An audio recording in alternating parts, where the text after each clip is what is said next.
Hello, welcome to our 2022 Board of Directors orientation.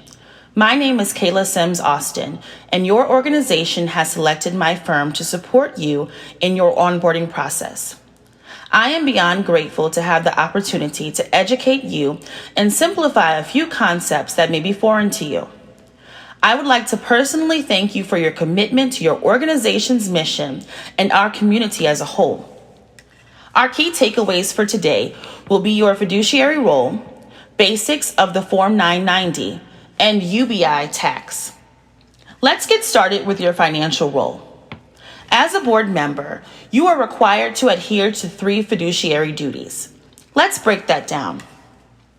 The first is your duty of care, which simply means that you must ensure that you place as much care upon your role as a board member and the mission of the organization as any other person would. In other words, this means you take your role seriously by attending meetings regularly, researching when necessary, and actively working with the mission in mind. Next is your duty of loyalty, which simply put means that you place the needs of the organization above your own personal interest. This means that in cases of conflicts of interest, you will choose the well-being of the organization over what benefits you personally.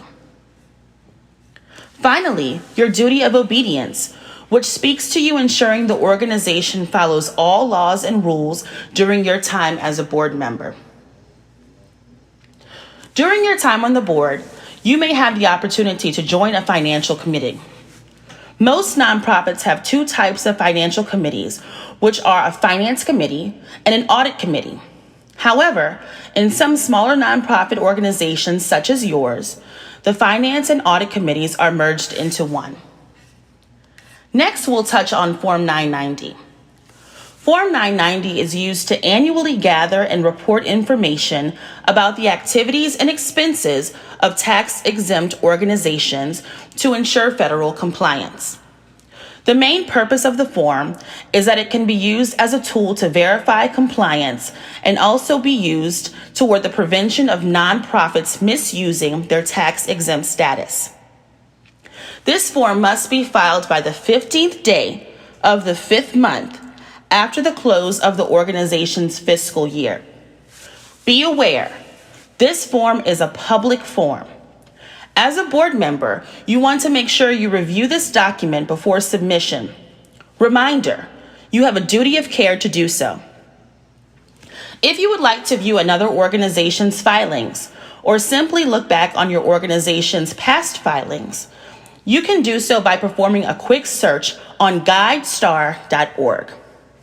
I am more than happy to set aside time for one-on-ones if you would like to gain further guidance on interpreting these forms. Finally, we've arrived at UBI tax. UBI stands for Unrelated Business Income. Sometimes nonprofits can earn income through their programming.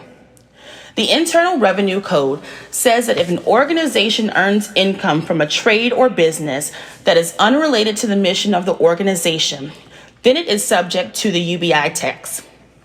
Here's an example. SoMe is a social, emotional, and community wellness nonprofit organization committed to enhancing the well-being of African American girls through community-based partnerships. Aside from their programming, SoMe has opened a bookstore with a coffee shop right next door to their facility. The bookstore and coffee shop sells food, drinks, and all kinds of books.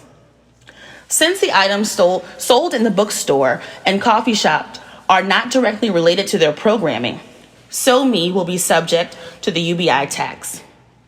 There are a few exclusions. 3 examples of those exemptions are if the work is done by volunteers, if the work is done in convenience to its stakeholders, or if all items used are donated. I sincerely hope this video has enlightened you on a few financial topics you will cover during your tenure on the board of directors. If you follow these rules and solicit professional help when needed, I am more than sure you will succeed. Thank you so much for watching, and best of luck to you.